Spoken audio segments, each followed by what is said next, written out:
इस स्थान का संबंध देवी पार्वती के अतीत से है। जब उन्होंने दक्ष प्रजापति की पुत्री सती के रूप में जन्म लिया था। दक्ष प्रजापति का मुझसे सैद्धांतिक मतभेद था, किंतु फिर भी देवी सती ने कठोर तप कर अपने पिता के विरुद्ध मुझसे विवाह किया। और जब सती को ज्ञात हुआ कि उसके पिता ने यज्ञ का आयोजन किया है और हमें आमंत्रित भी नहीं किया, तब भी देवी सती ने मेरी इच्छा के विरुद्ध यज्ञ में जाने का निर्णय लिया। पिताश्री,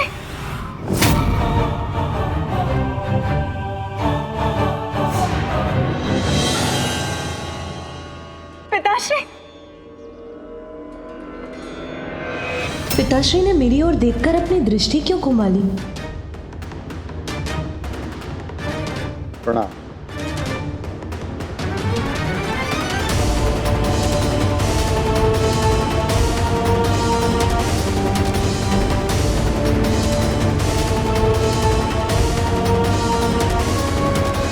पिताश्री मेरे साथ ऐसा रूखा व्यवहार क्यों कर रहे हैं? पुत्री, ये तो बता, बहनों से भेंट हुई या नहीं?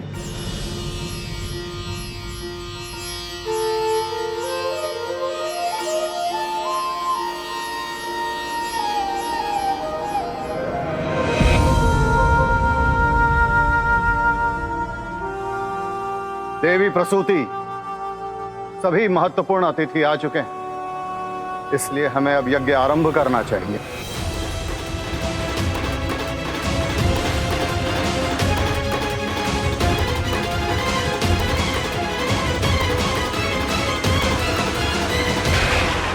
हमें भी जाना होगा दीदी, हम कुछ नहीं कर सकते दीदी। हाँ दीदी।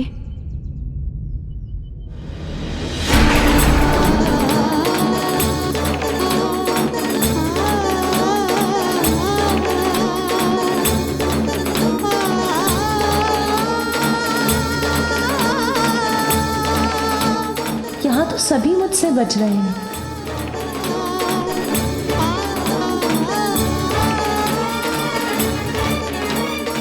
उत्तम, अति उत्तम।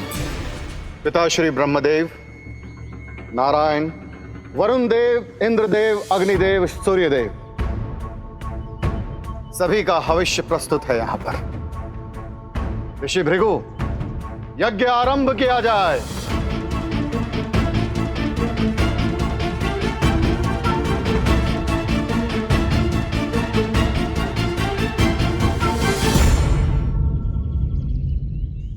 समस्त देवताओं का भाग है इसमें, तो महादेव का क्यों नहीं? प्रणाम पिताश्री। जिसे मैंने इस यज्ञ में आमंत्रित किया था, वही इस यज्ञ में उपस्थित हैं। तुम्हें मैंने आमंत्रित नहीं किया, फिर तुम यहां क्यों आई हो?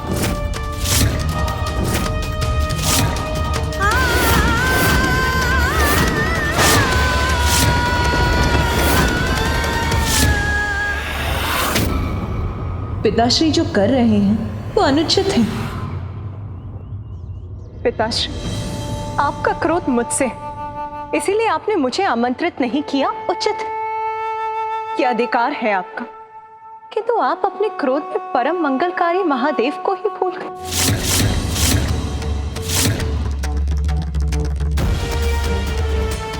खुद जगत पिता महादेव, जिनके नाम का स्मरण सभी विकारों का नाश कर सर्वत्र पवित्रता का विस्तार करता है, जिनकी अनुपस्थिति से आपका ये यज्ञ अपवित्र, अपूर्ण रह जाएगा। शांत हो जाओ सती! शांत हो जाओ सती!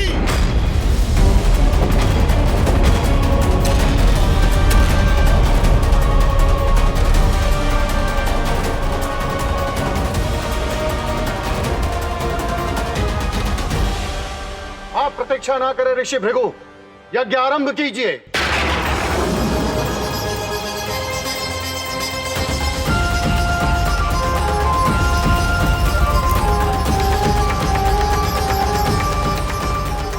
द्रव, मंत्र, हव, ये सभी जिनके स्वरूप हैं, उन्हीं भगवान शिव से रिक्त आपने अपना ये यज्ञ कैसे आरंभ कर दिया पिताश्री?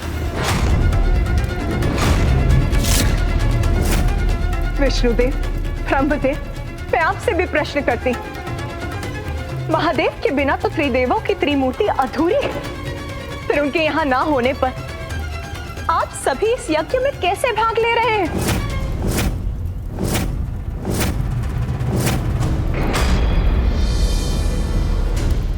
बिना निमंत्रण यहां आकर तुम मेरे भगवानों का, अतिथियों का अपमान करने का दुस्साहस कर रही हो। क्यों आई हो तुम यहां पर? जिसे सदैव भूत प्रेत पिशाचों से घिरे रहना प्रिय हो, वो मंगलकारी कैसे हो सकता है? अरे वो तो अमंगलकारी है। अपने पति का चयन तुमने हमारी इच्छा के विरुद्ध किया।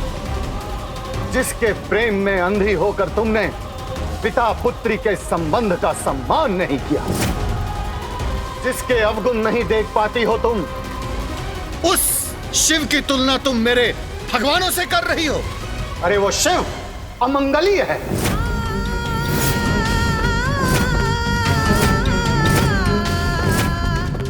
वो अकुलिन उदंड है, जिसे स्वच्छता का रत्ती भर भी ज्ञान नहीं। वो शमशान में विचरण करता है, पशु का चर्म पहनता है, जिसे शास्त्रों का ज्ञान नहीं है। तुम मुझे उसे इस महायज्ञ में आमंत्रित करने के लिए कह रही हो। अरे उसे इस महायज्ञ में तो क्या, मैं किसी यज्ञ में आमंत्रित नहीं करूंगा।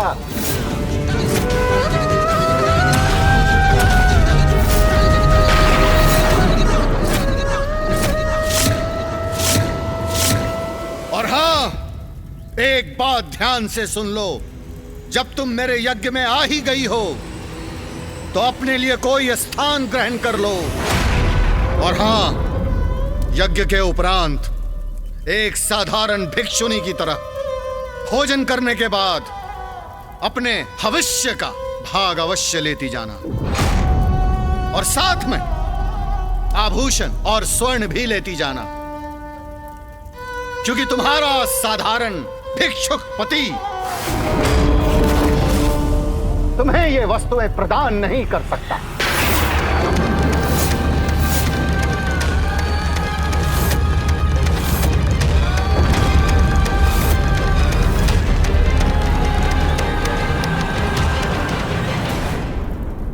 जो बिना बुलाए कहीं जाते हैं वो अनादर के पात्र बनते हैं। ऐसा अनादर जो मृत्यु से भी अधिक कष्टदायी होता है।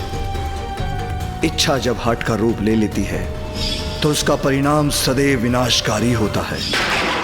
सत्य कहा था स्वामी ने। अपने हठ में ये मैं कितनी बड़ी भूल कर बैठी। अब इतने अपमान के बाद मैं अपने स्वामी के पास किस मुख से लौटूंगी?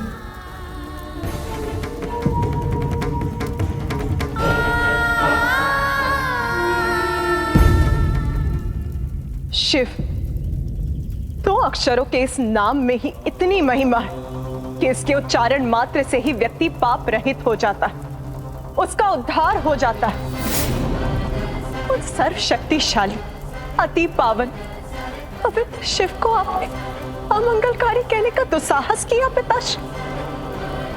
वास्तव में अशिव तो आप हैं पिताश्री।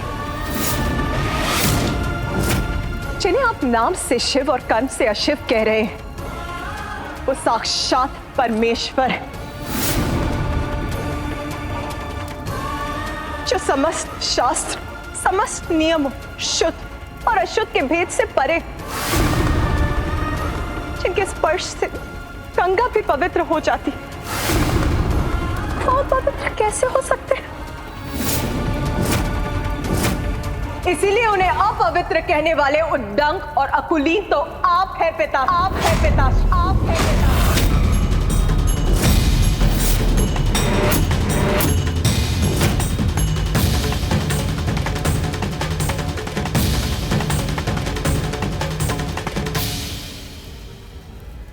माता का इतना तीव्र स्वर, कदाचित मुझे भीतर जाना चाहिए, किंतु मां ने तो मुझे यहीं रुकने को कहा था।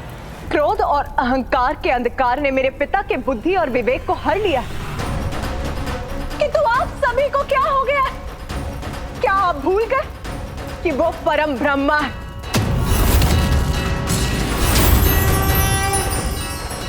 और यदि ये नहीं भूले हैं तो उनकी अनुपस्थिति में यहां क्यों हैं आप?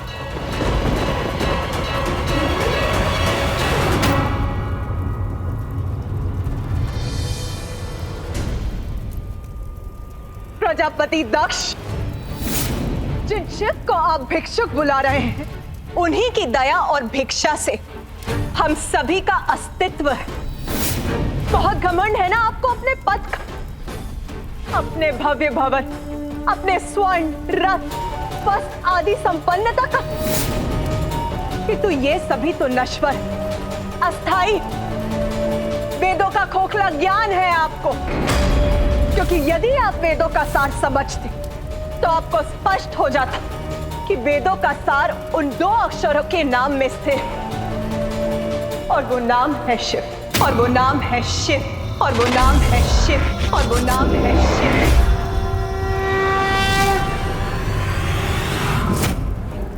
आपने अपनी जीवा से परमेश्वर का अपमान किया है, इसीलिए अब आपका भला नहीं हो सकता पिताश्री।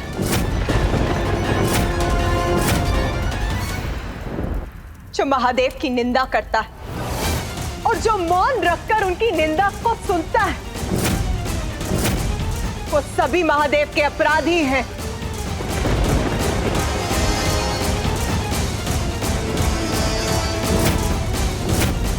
मैं घोषणा करती हूं कि आज से मैं दक्षदायिनी नहीं कहलाऊंगी।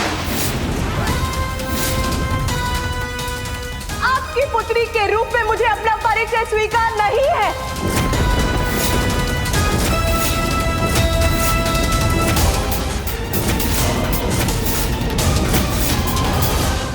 और सत्य तो ये कि अब मुझे जीवित रहने का अधिकार ही स्वीकार नहीं। नहीं, नहीं पुत्री। रुक जाइए देवी सती, ऐसा अनर्थ मत कीजिए। रुक जाइए देवी सती, रुक जाइए, रुक जाइए दीदी, ऐसा कुछ मत कीजिएगा।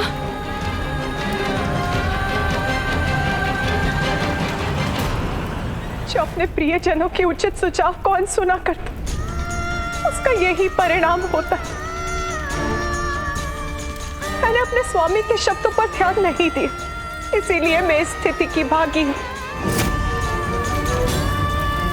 आपके मुख से मेरे स्वामी, समस्त संसार के स्वामी के लिए जो अपमानजनक शब्द निकले, उसका कारण भी मैं ही बनी।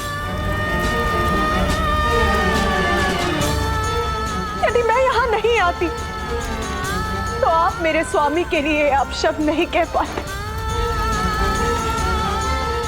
आपके द्वारा की गई शिव निंदा का कारण भी मैं ही, जिसका प्रायश्चित मुझे अपने प्राण देकर ही करना होगा।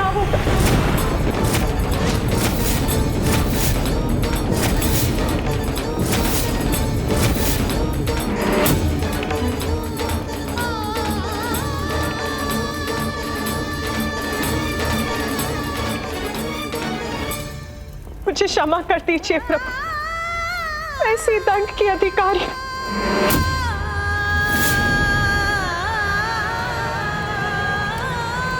नहीं पुत्री, नहीं।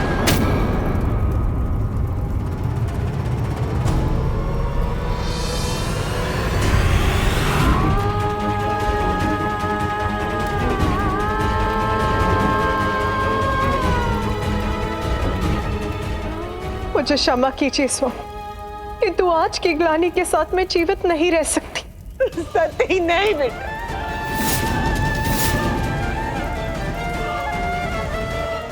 हे योगाग्नि, प्रकट हुई और अपने में समा के भस्म कर दीजिए मुझे।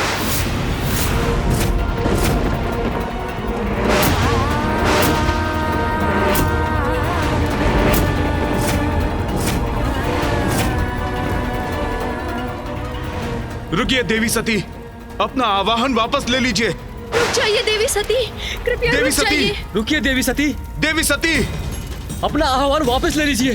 देवी सती, देवी सती रुक जाइए। दीदी, रुक जाइए दीदी, दीदी, नहीं, दीदी, स्वामी कुछ कीजिए। नहीं पुत्री,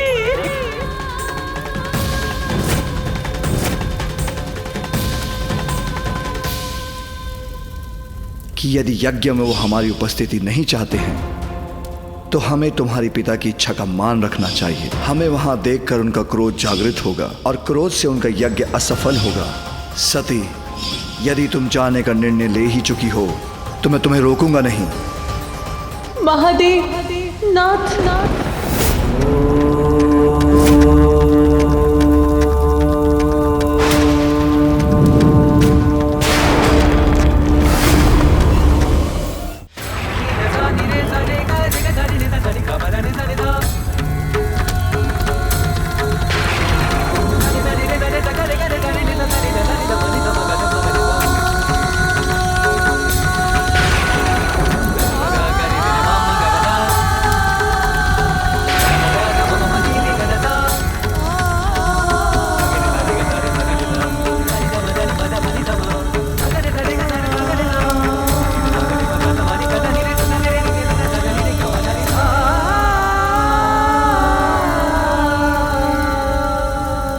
आप हवन कीजिए प्रजापति दक्ष। प्रारंभ हुए इस यज्ञ से आप उठ नहीं सकते। प्रजापति दक्ष अपने यज्ञ में महादेव का अपमान कर देवी सती के दाह का कारण बनने का अनर्थ किया है आपने। अब आपका अनिष्ट अवश्य होकर रहेगा। ये आकाशवाणी कैसी? किसका स्वर है ये? संपूर्ण सृष्टि, संपूर्ण प्रकृति का स्वर है ये। प्रकृति के कण कण ने आपको आपके भविष्य की चेतावनी दी है प्रजापति दक्ष।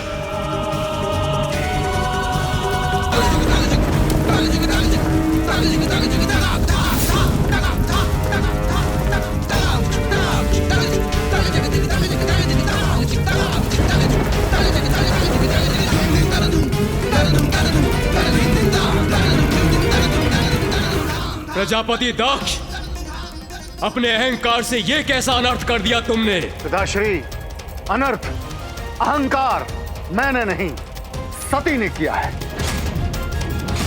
जो मेरे ही महायज्ञ में आकर अपने पति का गुणगान कर रही थी, मेरे निर्णय को अनुचित ठहरा रही थी, मेरे ही निवास स्थान में आकर, मेरे ही यज्ञ स्थल में आकर मेरे पूजनीय भगवानों का अपमान करने का दुस्साहस कर रही थी।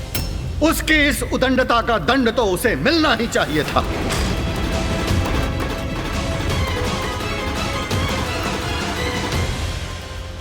मैं तुम्हारा पिता हूं, इसलिए यहां आया था, किंतु यहां जो कुछ भी घटित हुआ है उसके बाद मेरा यहां एक क्षण भी रहना अनुचित होगा। रुक जाइए ब्रह्मदेव। यहां सभी देवी देवता प्रजापति दक्ष के आवाहन पर इस महायज्ञ में भाग लेने के लिए पहुंचे हैं, इसलिए ये यज्ञ पूर्ण होने तक किसी का भी यहां से प्रस्थान करना उचित नहीं है। अपमान है ये यज्ञ वेदी का और इसे मैं कदापि सहन नहीं करूंगा।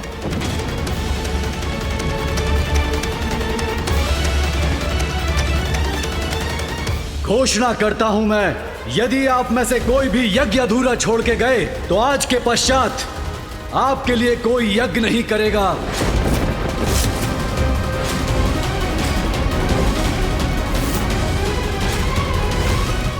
ऋषिवर की घोषणा स्पष्ट है पिताश्री, जब तक ये महायज्ञ संपन्न नहीं हो जाता कोई भी यहां से बाहर नहीं जा सकता।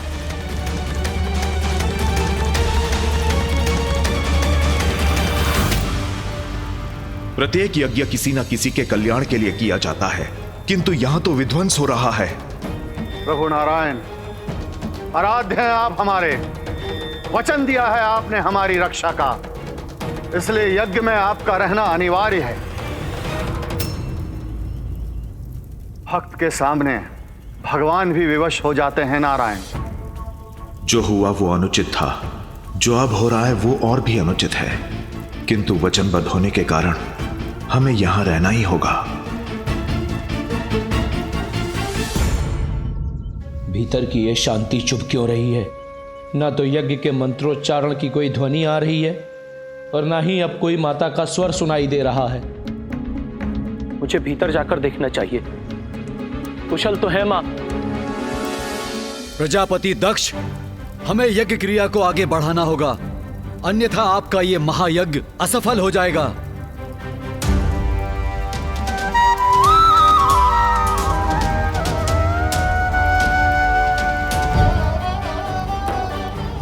प्रतीक्षा ना करें ऋषिवर, यज्ञ आरंभ करें।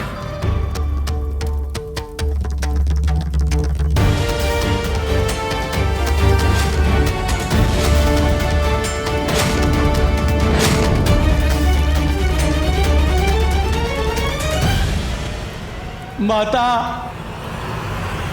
माता, माता कहाँ हैं आप?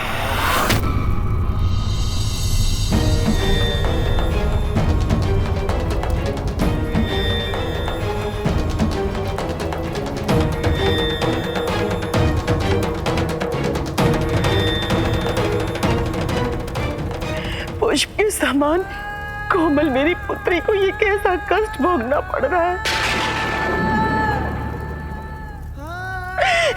ये कैसा अनर्थ हो गया है।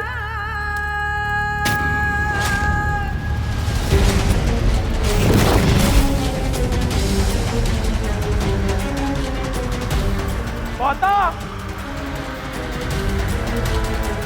माता, माता, माता। उद्दंडता का परिणाम तो आपको भुगतना पड़ेगा प्रजापति दक्ष।